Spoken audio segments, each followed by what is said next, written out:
I thought you were going to do the intro. Oh, I thought you were going to play the music.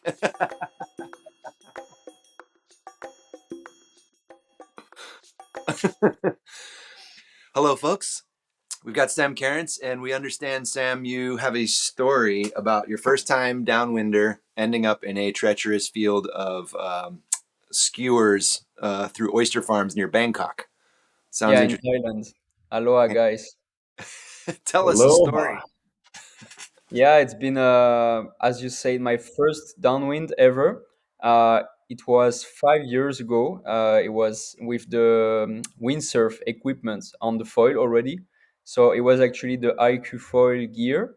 And so to set the scene, I was at this time working with Starboard in Thailand. So Starboard windsurfing. And we were actually making the first wing foil prototypes at this time, but it was still very new, and I was actually then maybe more in the windsurf foiling at this time. And I was hanging a lot with Remy Villa. Is the really sick and interesting person, and he's been the designer of this IQ foil gear.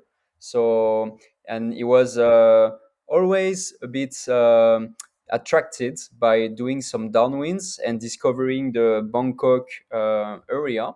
So the Already sounds crazy. yeah, well, it was really motivated. It was really motivated, and you have to know that in Starboard we were doing the test in Pattaya. Pattaya is a very famous, infamous city, I would say. A bit about Well yeah, like known as a Navy port as well to it's visit. it's very famous. If you know why, you know why. And but it's also the place where is the big starboard center, a part of the city, and it's a really sick place with all the gear you want to have in your garden to go play. And so it's about 140 kilometers more south from Bangkok, and it's in the Thai Gulf. And so we wanted to go from Pattaya to Bangkok, downwinding with wind coming from the south. And so we were really, I was 22, and I was exciting for whatever things people will propose. And I think I was not aware at all of what a downwind was meaning in terms of preparation and danger and logistics. So for example, I didn't get my phone. I just took the gear and that's it. Remy obviously is a bit older than me. Is in the 50s, so he was definitely more aware of the problems that might happen, and so he took his phone and his watch, and obviously he was kind of trying to make me comfortable on the gear. And yeah, so it's we started in Pattaya, and I think it was something like 10 knots. And yeah, exactly, this is exactly this. So it's a big well, when you look at the map, it's quite a bit of distance, huh? 140 kilometers. It's huge, huh? And you see on the screen all these islands. So there are definitely a lot of islands, and that's why I was intrigued to visit on the foil, because in Thailand it's incredible. There you have so many beautiful islands. It's paradisiac. It's really paradise. And then you arrive to Bangkok. Bangkok, what to say about it, is one of the biggest megalopole in the world, one of the most polluted, one of the most chaotic city in the world. I learned to love it so much for the food, for the people, the Thai people. They are really nice people. Uh, but something that is important to know at this time of the story is that you should guess that in Bangkok there is a lot of pollution, and it might be a bit of traffic in the water. So Everybody has a boat. knowing this, we decided, we decided to go. We are not so conscious of this. We could guess, but the main Did you motivation was to do did my you first time. hug the coastline or did you go kind of more straight line? Did you stay along the So coast? we try to stay in between the coast and the islands. So this group of islands where you zoomed in, it was we passed by very close from the islands, actually just 50, 100 meters away. And we didn't get so far away from the coast because we wanted to be feeling safe as well for 140 kilometers. It was quite long because on the IQ fuel, you don't go down on windsurf foiling. You don't go downwinding like you would go in wing, and even much less than with the subfoil. You you really have to go like, yeah, You can't reach completely reaching. luff. You can't completely luff the sail because it's connected, right? Yeah, Yeah. yeah, it's very tricky. You have a lot of power. In I with my weight, I'm 62 kilos. In 12 knots with a 8 meter on the IQ foil, I was already super overpowered. Yeah, and I love That's it. a big sail for power for a foil. Yeah. Yeah, yeah, yeah, and big front wing. So yeah, it's definitely different. So you cannot go full downwind, and it takes way more time than what you would expect with the wing for sure. So, but I mean, actually, I think you can cross the whole Gulf of Thailand. There are some. Is this a place I think in the other side where people already crossed? I think it was windsurfing, and if you go really fast with strong wind, you can do it in 12 hours. Apparently, yeah, must be a Wow. journey. I've known one person that's already did it. But yeah, well, for us, it was more about doing the downwind. So we of course told some friends to come to pick us in Bangkok because Bangkok is huge. So it's not like you would arrive to your place like this, you know.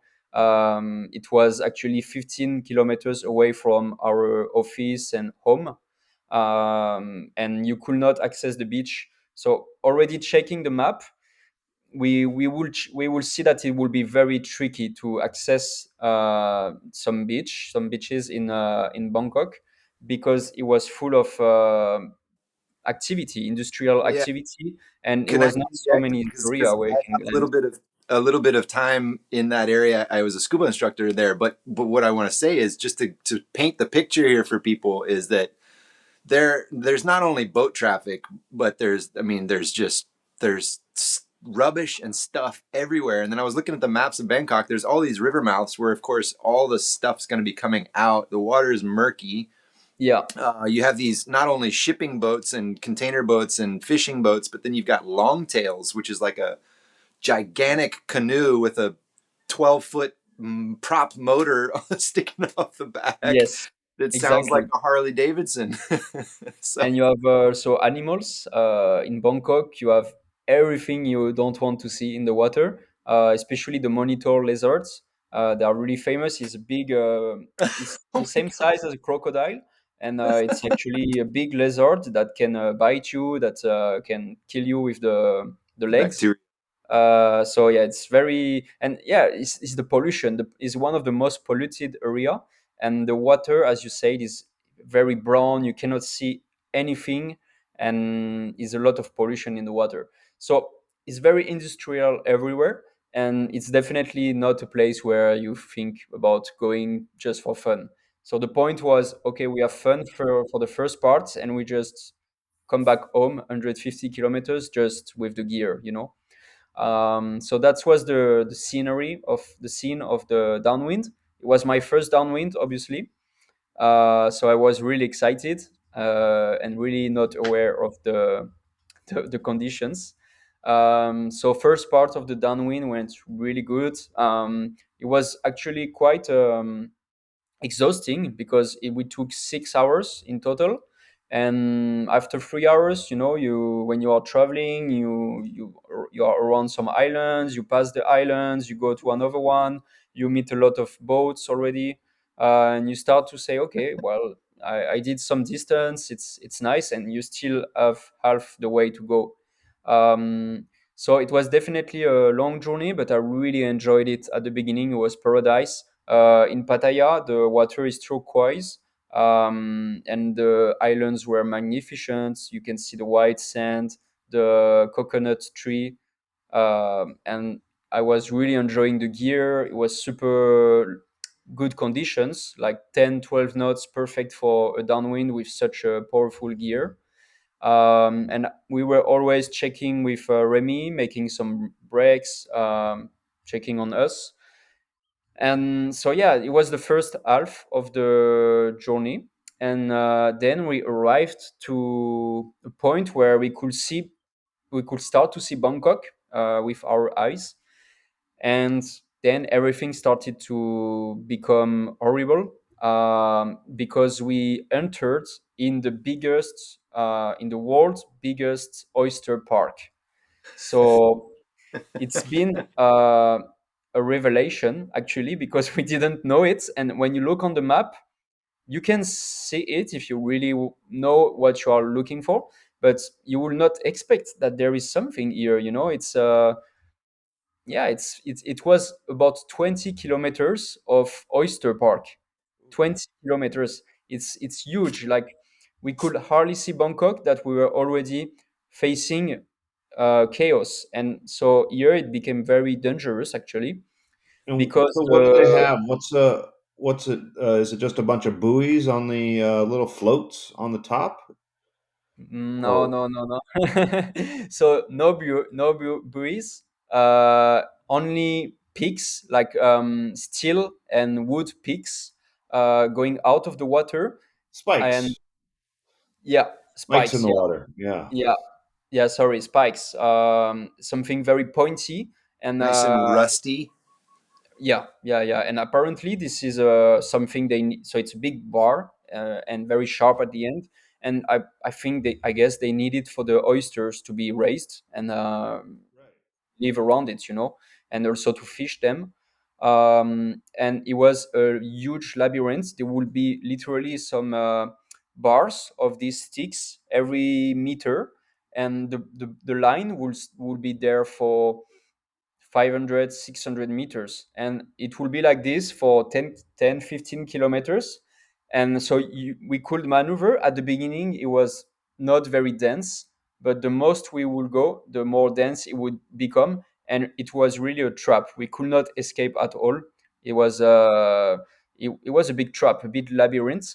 And I insist that you will see nothing in the water. Everything was brown, so you will see the peaks until sometimes they were huge and coming out of the water from 1 meter, but sometimes they were really, you could not see them, you know, and they were just piercing the water.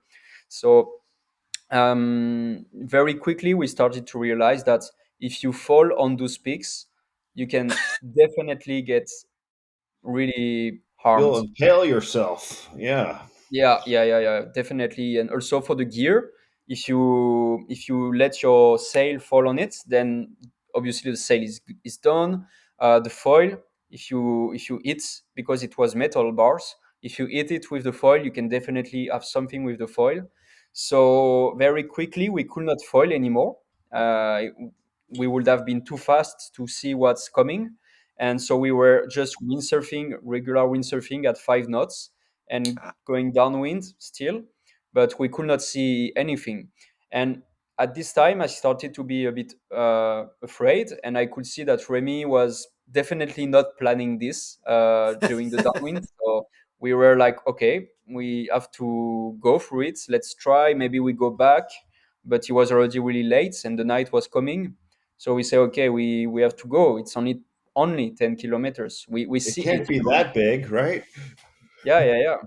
And as Seth was mentioning, we started to see a lot of these big, huge boats, containers that would just go, and they would not care, obviously, of the sticks. It was a big mess. And at some point, I remember I literally saw in the water a very sharp wheel that was really similar in what you see in some books, history books, where they explain how they torture the people. So it was a wheel with this very sharp teeth, and it was, for me, was like what I would define as a torture tool, you know. And I was literally seeing this floating in the water next to me. And at this point, I started to be really afraid, because I thought, okay, if I fall on this for any reason, I die, because it was super sharp, it was super polluted. You get infections from everywhere, and the stress was really deep. So it took Yeah, you us. might not die immediately, but if you get poked with one of those, it'll be a nasty recovery. Man, Yeah. if you fall on this on your head, you die for sure. And Oh if you yeah. fall on your arm or whatever, it's a nasty injury. So Yeah. definitely not. Yeah, or you want to get your first downwind session.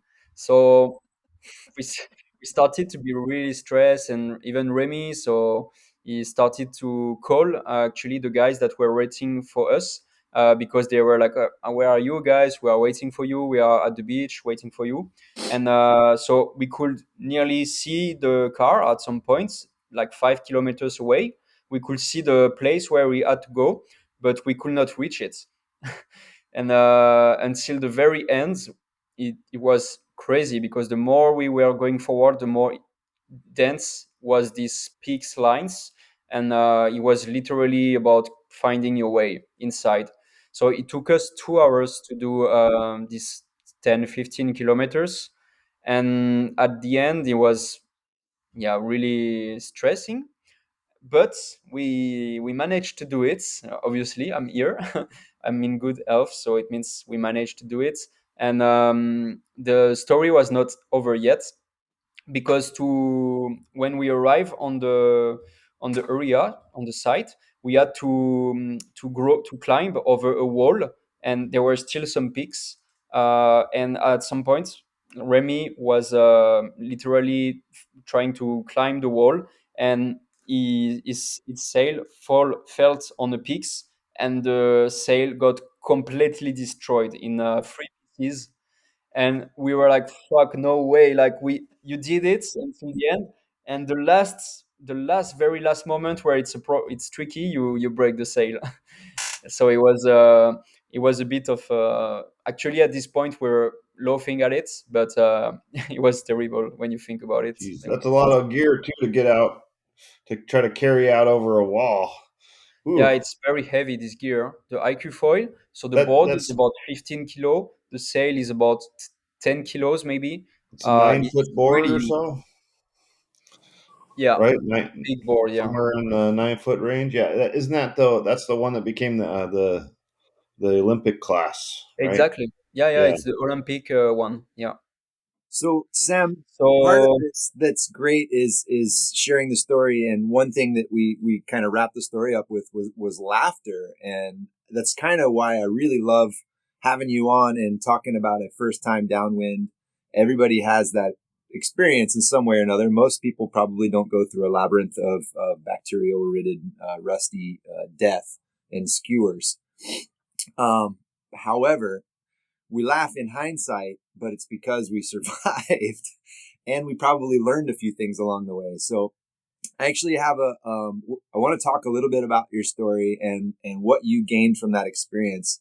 But before we yeah, do that, I want to share a little bit of I've got a recording from another fella that did his first ever downwinder.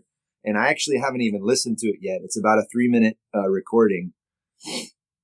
So I'm curious how this went for him, and let's see if we can draw some inferences between your story, his story, and maybe listeners' first time ever, maybe not even a downwinder, just an experience in the water or something like that.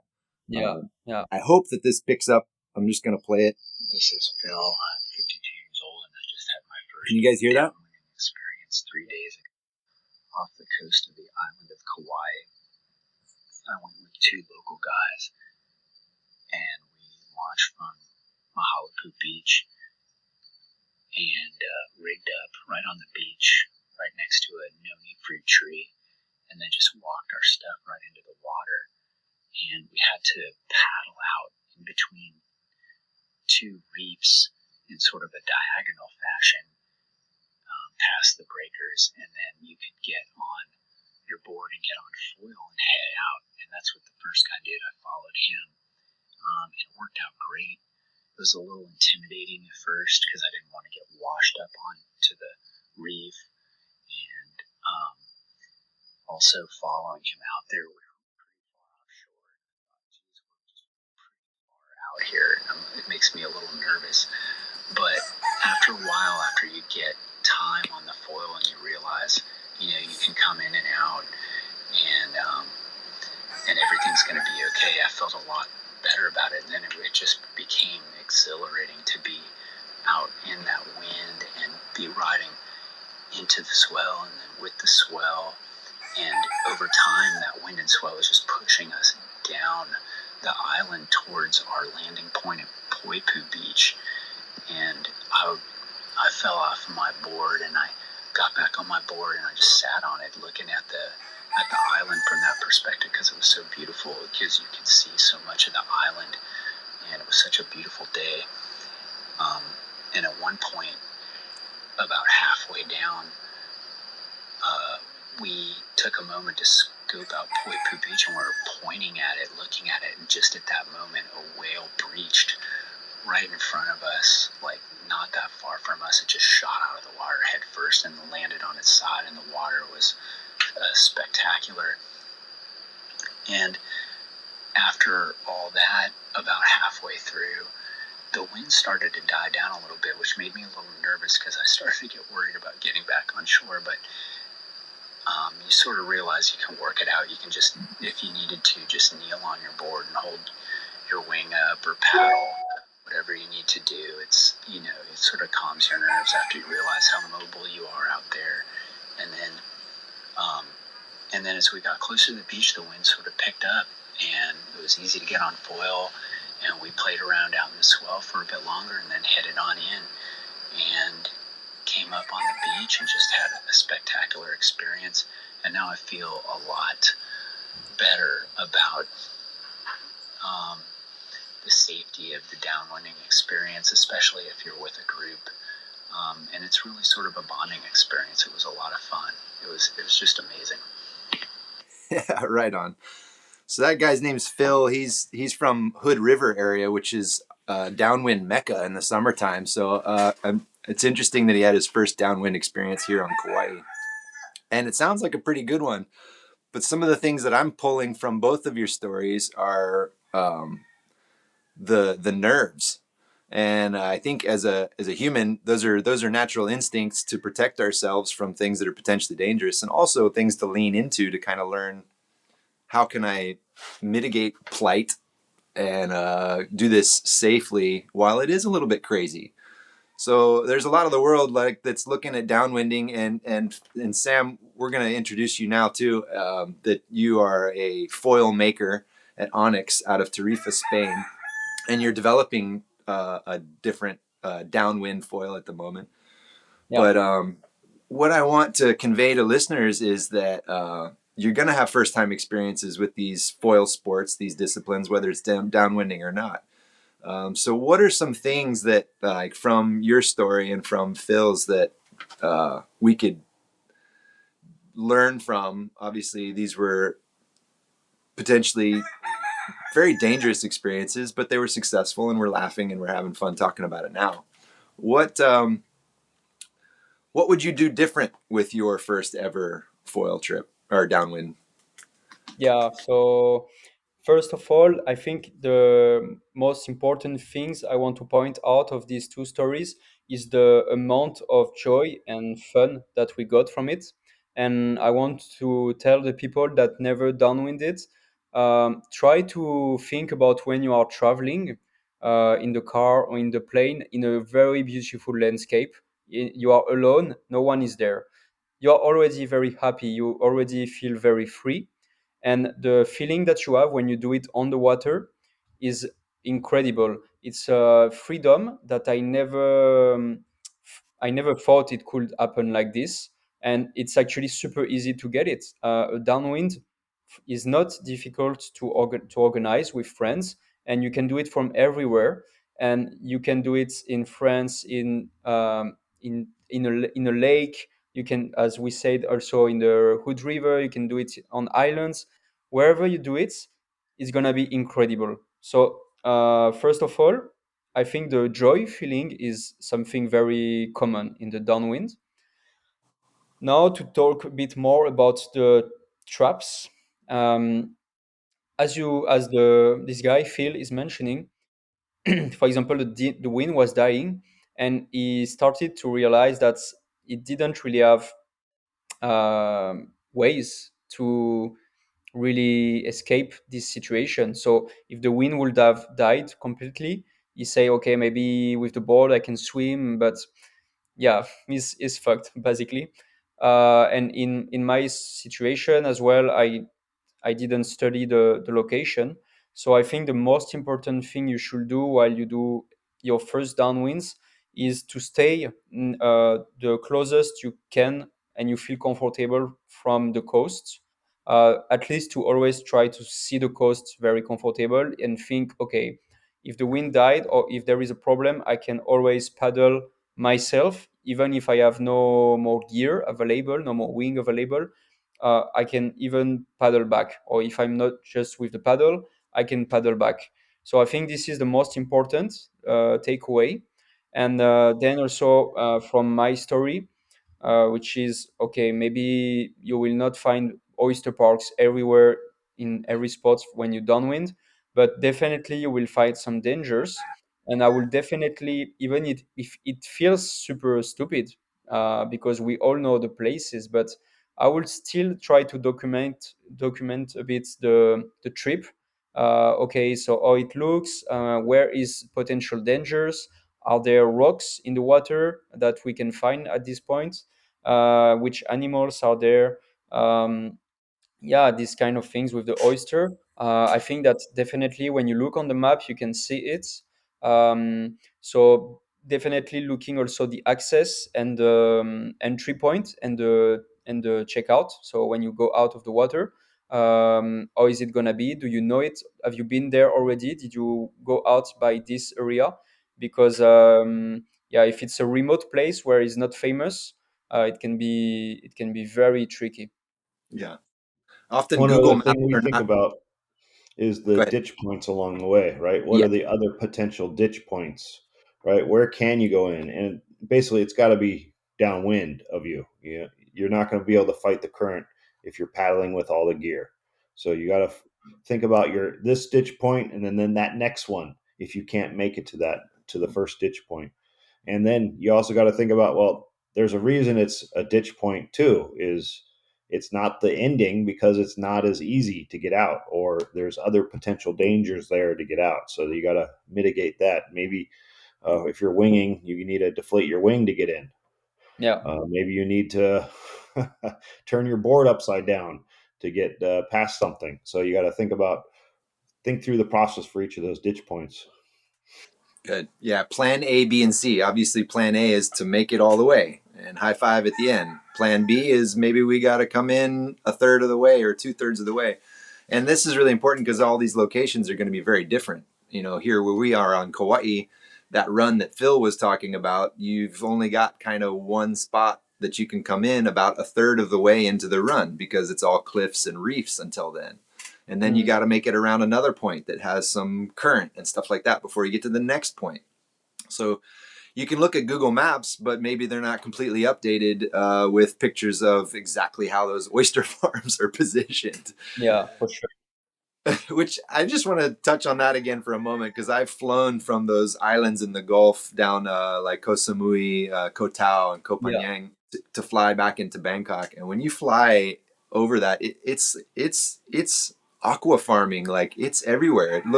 yeah. It looks like a labyrinth. I mean, for sure, I wouldn't want to sail through It's not there. your first choice. Not your first choice to go through. Bangkok is, especially if you look it from the sky, is a city built on the water. Yeah. It's huge, huh? The city. It's one of the biggest capital in the world, but it's entirely built on water. So other things that are good notes for people that are wanting to downwind for the first time, things like that. Definitely go with a group. It depends on the discipline that you're in. If you're just sup downwinding, you might not be able to stay together, but the guy in the front can stop and wait. I mean, bare minimum. That's kind of why I favor using a wind wing or even these pair wings that are being developed now, because you can actually circle back around upwind. Really hard to rescue somebody, but we can stay together. Yeah, Radios, telephones, GPS trackers, bright colors, whistles. I don't know. I look like a Christmas tree sometimes when I do these runs, and I actually have guys poking fun at me, but I got a lot of bases covered there. I even sometimes carry a little mirror with me, in case they got to flag an airplane. Yeah. But we And are in the that's middle of the Pacific as food. well, so you've got to consider where your logistical location and safety, standards lie. But these are good things to consider. Yeah. No, as Phil was mentioning, he said at some point I started to be stressed, but being in a group helped me to be very chill. And for me, it was exactly the same. At this point where I know I could have panicked and really it could have turned out as a really, really stressful experience, to be with someone, even if it was stress as well, it really helped me to chill out. So I Yes. think it's very important. And I will mention always tell people that are on land that you are doing the downwind. If you can share your position with your mobile phone, is actually one of the most important, because if you have a problem, you can call them and they will organize the rescue. And if you can actually even signal your position, the rescue will be then easier and Yeah. faster.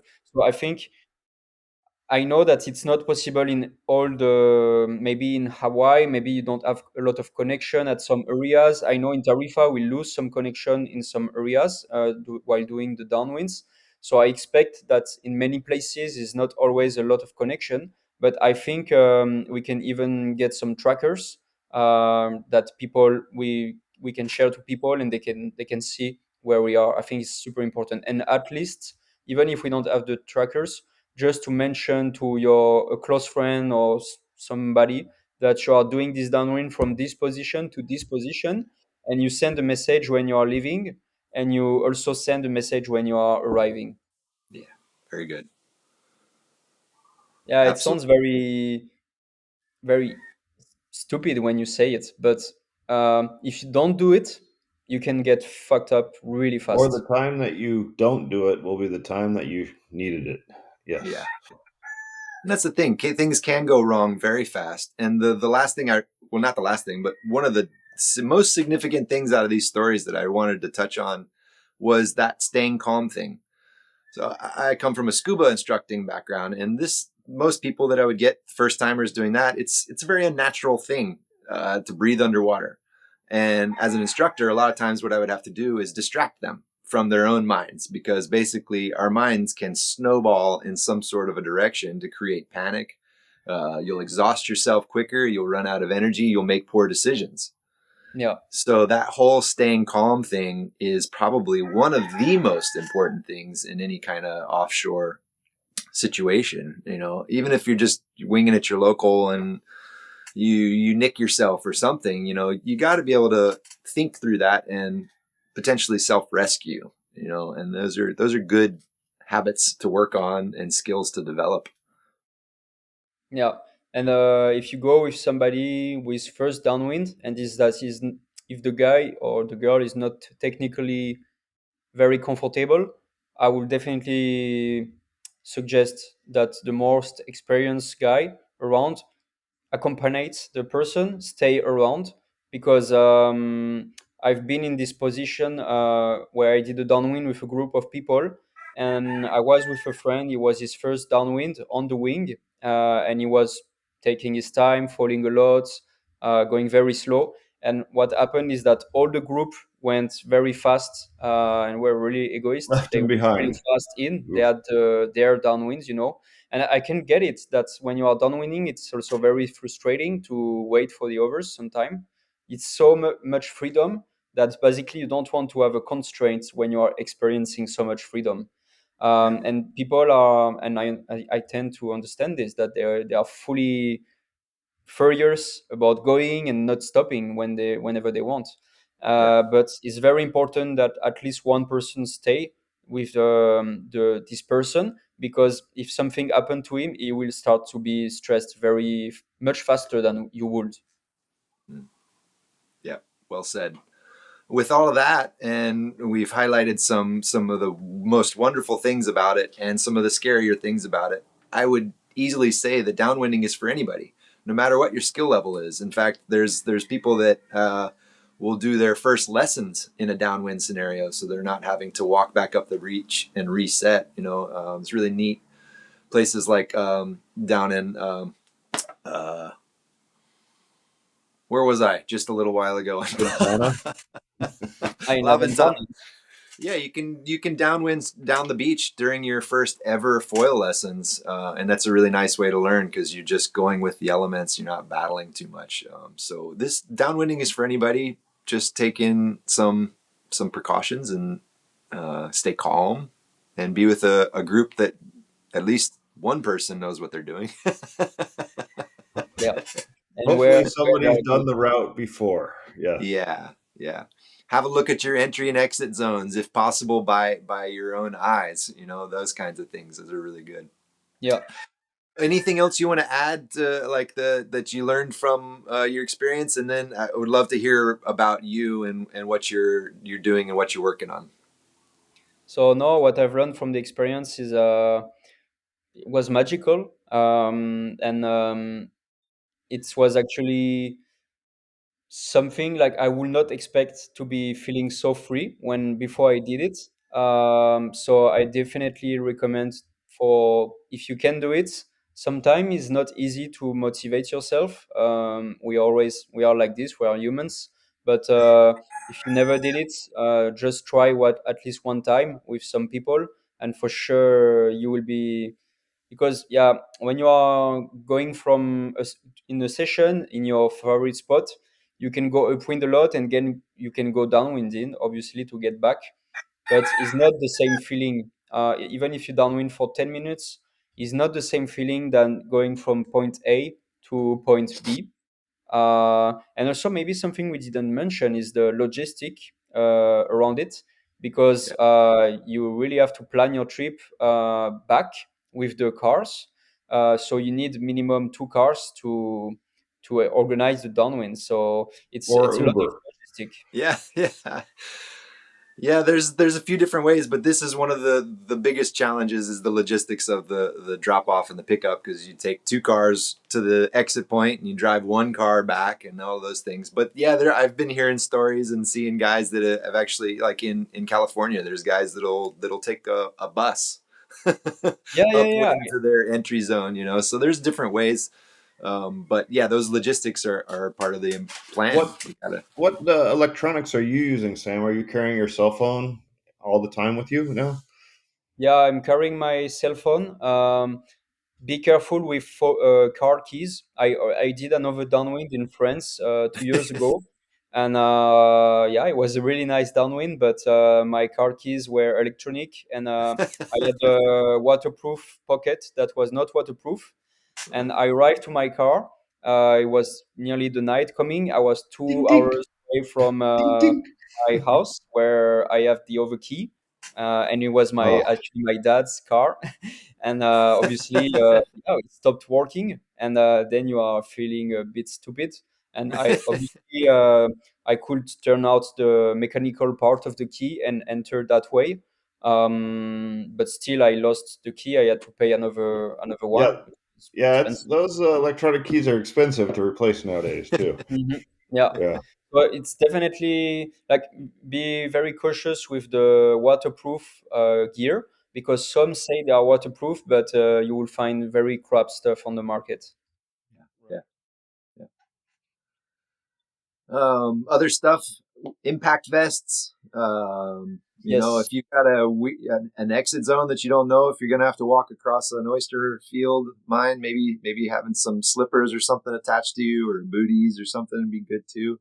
I use a Garmin GPS tracker. I know that Apple Watches, and Samsungs, and all of these have features that you can use to track or even make calls or send out emergency messages with. Bright colors.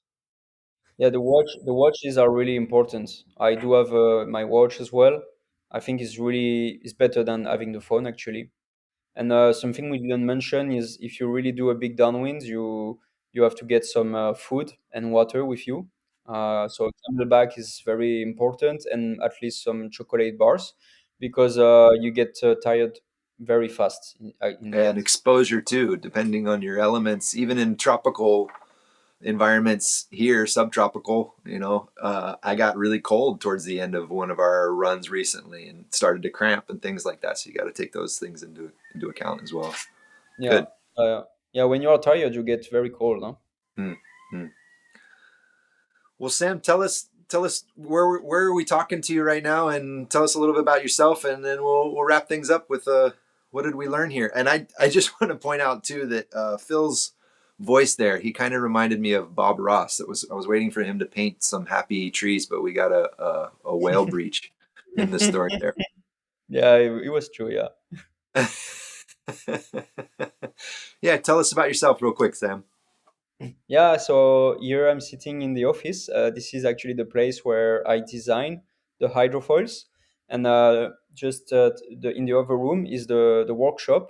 So I'm in Tarifa, Spain at the moment, and we are at Onyx are producing local foils, and I'm really pushing all my best to try to make a brand that is as sustainable as possible in a way that we not only produce as sustainable as possible, but we also recycle, upcycle, and also get in the local chain where people are able to work in Europe to make hydrofoils and to live out of it. So this is really my goal at Onyx. Is not really about pure performance, and this is something obviously you need to get extreme good quality, but I think a lot of brands are doing it on the market at the moment, and I will definitely not say yeah we are the best for this or for that. Is not the point. My point is let's do things differently, and let's try to push this social value chain to the maximum. Let's try to meet with for example next Tuesday I'm meeting with a school in Soto Grande with 100 kids of 12 years old. And we're Cool. going to run 4 different workshops where they're going to learn how to do a hydrofoil, literally build a tailwing Awesome. with us. Awesome, man. And this is an example of how I want to set a production center in Europe, because I cannot understand that Europeans all want to, we are all getting in a society where we don't do things with our hands. And to be a workshop guy can be seen in Europe as a very an unsuccessful story. Uh, for engineer like me, I was in engineering school. Like you will find teachers, they will tell you this is a failure if you are doing things with your hands. You have to you want to be in a net in an office doing things on your computer, have a good salary. And I think especially with all the social issues we have in Europe and in all over the world in general, we must and we have to find some ways to offer jobs in the hydrofoil industry to everyone. And this is really my mission: is how to make a hydrofoil brand that is really cool to ride, but that can be as sustainable as possible for the environment and also for the people. Well, I know we've talked a little bit about it before, but yeah, some of the examples that I think are awesome is basically number one, basically every foil and most boards are manufactured in Asia somewhere, right? Yeah, Uh, that not only does that use a lot of energy just getting it to the consumer, right? It takes a lot of shipping and everything else, freight, air freight, whatever, to get to the consumer. But it's also they're not necessarily conscious about as conscious about how much waste they're using, right? So yeah, they're using aluminum, right, to make their molds, where you guys have using 100 kilos of aluminum to make a mold, where you guys are using just a few pounds, few kilos of yeah. Tell me about your how you do your molds a little bit again. yeah, exactly. So is one example, and when you accumulate them it's a lot. So for example, for the molds, the brands will use 100 kilo aluminum molds to make a front wing, whereas we use ash wood. So ash is a very strong wood, very durable wood, and we yeah it's about 10 kilos maximum for the biggest molds that we have. and it's super durable. So 100% wood. It's been machined by the CNC in Spain, here actually. And if you do a good post treatment on the surface, and if you do take care of the mold, if you do a good manutention, it's totally possible to do a good fair amount of production in of one model. And at the moment I talk to you, all our molds, they are looking fine and they are still able to produce foils. And Awesome. of course, I'm not gonna tell you I sell 200 foils of one model per year, not like other brands are doing maybe, but this is not the point as well. I don't want to be in a spot where we overproduce and also we push people to overconsume, because yeah, the goal with Onyx and with our exchange program is that you don't accumulate foils in your garage, but you would rather bring it back to us. We will recondition it and we will give it to other users that really need the product that you don't need anymore, whereas you can get on the one you need and you can ride it and have fun on it, you know. So a beginner can come to you, buy a foil set, beat it up, learn how to use it, and then send it back to you. It'll get reconditioned and then possibly put back into circulation with a new brand new rider, and then the original rider gets a discount on an upgraded set. Yeah, Amazing. yeah, the with the discount we have some available on the website. And yeah, like for example, you can get some foils for 300 euros. It's nearly half price with the public price on a new product. And then you is really we recondition it here. I personally take care of checking it out before it's going back to the market. So you really know that there is some no problems with it. And you can get to half the price, which is lower than most of the brands when you compare even with some cheap brands. So I think this is a good economics solution for the customers, because as soon as you change your foil more than 2 or 3 times, you can be definitely uh, saving out a lot of money. And you say the performance isn't your key, but Sam, the performance is there. You guys got great foils. Yeah, thank I you. mean, We very try. impressed. I'm very impressed with the performance of your foils. I mean, they have great low end. They have great speed. Uh, I mean, yeah, the we both Seth and I have been riding. Seth has been riding the Osprey a lot, and the speeds that he can get, the low end speed that he can get on that thing is pretty amazing. These are I mean, beautiful you were Yeah, just foils. out in 10 knots. I think you were just out in 10 knots yesterday, or less than 10 knots yesterday on the 950.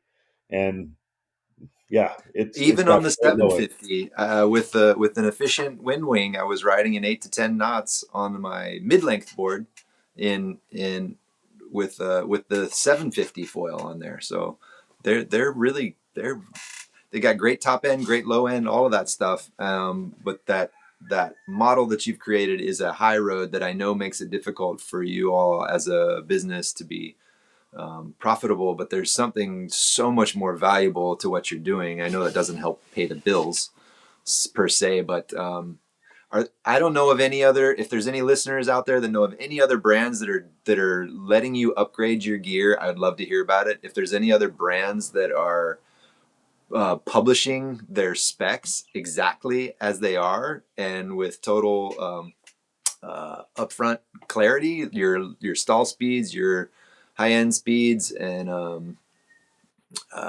what you make everything. I mean, you guys don't have any secrets. You're totally exposing the good things that you're doing. I don't know anybody else that's doing that. Have you seen anybody else starting to follow your model at all? well, actually, on Facebook groups, I see a lot of individual users that are taking inspiration of what we do. So on the, I think it's the hydrofoil builder group or something like that. There is a hydrofoil builder group on Facebook, and I can see a lot of people making tail wings, at least a lot of tail wings made out of 3D printed molds. And I think that a lot of people are looking at what we are doing and trying to reproduce, even do better sometimes. I mean, they try to take inspiration and build by themselves. But to answer your question, except from these very individual users, I really don't see any brands pushing in the directions we are pushing. And actually, I see the contrary. I see some brands that were trying to produce in Europe that are coming back to Asia. And I don't want to say names, we are not here for this. But I think the industry is not in a very good spot at the moment, economically speaking, and is a hard time for brands to also push local production, because for sure it costs more money to pay me and to pay my colleagues that are living in Spain and in Europe than paying over salaries in Eastern Asia. And this is just the reality at the end Yeah. of the day. And also, I think a lot of brands, just saying all the brands, they are they are really different businesses. They're what they have to do to be successful is to do a lot of marketing and a lot of visibility, a lot of contents. The production for them is something they don't see by themselves. They will send a design to a producer. They will obviously travel there to check how it's going, but this is not what they are doing. This is not the main capacity of the job of the business. My core competence here, our core competence is production. This is what I focus my days on. So yeah, I don't know so many other brands that are pushing in these directions at the moment. Yeah, Yeah. unfortunately, marketing has become such a huge part of it that now it's kind of like the main focus of everybody.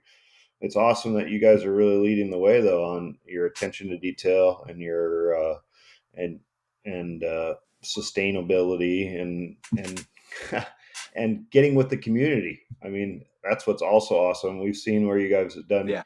just bringing in groups. Hey, you want to make a foil? Come on in. That's Yeah, awesome. yeah, they can make it super. They are There's super happy. something They are like kids very good. every time people are coming here, and from every age. I got 10 years old girl. She was super cute, and I got also 60 plus dudes that were feeling like kids, just building the foil with me. So, and this is something that a lot of people enjoy. I can see in the eye of the people that they enjoy it. So I I for sure I know that there must be a lot of people that will be happy, especially in Europe. That there a lot of people that will be happy to produce foils as a job. To be honest, That's This is awesome. great, and there's something extremely satisfying about making something with your hands that you can go play with and that functions and works and has such aesthetic beauty to it as well, with materials that maybe most people would never even imagine working with. The other thing too that I wanted to add is yeah, that I often tell people now is the best time that it ever so far in foiling history to get into it, because the market is flooded, which is terrible for the industry, but it's good for people getting into it. So when I first started just a couple of years ago, I had to really piece things together and really rub my nickels to make something happen and pull together a Franken foil set, just to be able to learn. And now, not only designs better, productions more, but there's a ton of stuff out there, which is great for the beginner, again, bad for the industry. And I wanted to tag on to that. I wonder if anybody out there is interested in trying to start their own kind of a refurbishing center that's maybe not even just brand centric, that they can refurbish any kind of foils and keep putting them out there, because yeah. landfill issue is a big deal where we are, and we don't want to put anything in that here, let alone anywhere else in the world. That's what we are Okay. doing here. So a lot of people every day they bring me some foils to repair. I mean, I don't know if you will see here the scratches. Yeah. This one is very small. The front wing was more, but I do have a lot of people in Tarifa coming to me every day, and I actually refurbish all the brands. I hope And you're charging them a little more if they're not uh, Onyx Onyx. users. Yeah, no, but actually, it's when you have the good varnish and the good sandpaper, and you know how to sand. It's sometimes it's really not difficult to recondition a foil. Maybe sometime, okay, if it was a big scratch here, I will need to take the logo out when sanding, but eventually the foil will look perfect for at least to be used. Maybe not. Yeah, I don't have maybe the F1 sticker obviously with me, but at least the foil is great to go. And I do awesome. recondition a lot of foils. And maybe in the future, I'm thinking to push even more this concept of pimping the foils of everyone. Yeah, So yeah, this is definitely something I'm thinking about, and I'm also pushing in a direction where I'm in touch with labs in France at the moment, where we are looking at how to separate the carbon fiber from the resin after it's been polymerized. wow, So, for example, if this will be broken now, like cut in half, I mean, I'm in touch with some people that are telling me that we would be able to separate the carbon fiber and the resin using a special resin, and that we could get the fiber not as a close where it's already sewed, but we could get it as a kind of forged carbon that we can use for recycling the carbon. interesting. Wow, really cool. Well, So it's definitely a lot of things to do. amazing. Sam, thanks so much. How do people find you if they want to get in touch? So if you go on my Instagram, you can go to Sam Carentz or Onix Foils, and also if you go on the website, you can get my WhatsApp number. Is my personal number, so feel free to contact me. And yeah, for sure, I spend a lot of time with the customers, and I try to find the most appropriated product for what some people are looking for. And you have a website, Yeah, for Onyx sure. Enterprises. Yeah, go on Onyx Enterprises. Onyx Foils works as well, and yeah, we try to always update it because we are doing a lot of different things every month. And for example, every month we get new adaptation between brands, new fuselage that fits these foils. So yeah, we try to stay up to date. And if you have some questions, feel free to ask us. Awesome. Thanks so much, Sam. This has been really cool. And thanks for sharing your first time story. I know there's a lot of people out there that have interesting first time stories, walks of shames, things like that. But I don't know if we're going to get any other oyster farm minefields. So that was I hope not, fantastic. but I hope definitely for other stories. Yeah, this is a great start to hopefully some more stories coming down the line. Yeah, thank you guys. Yeah, thanks a lot, Sam. Love what you're doing. Can't wait for it to spread even further and see what you guys got cooking as well. It's awesome stuff. Thank you very much. Yeah. All right, we'll cut it off there.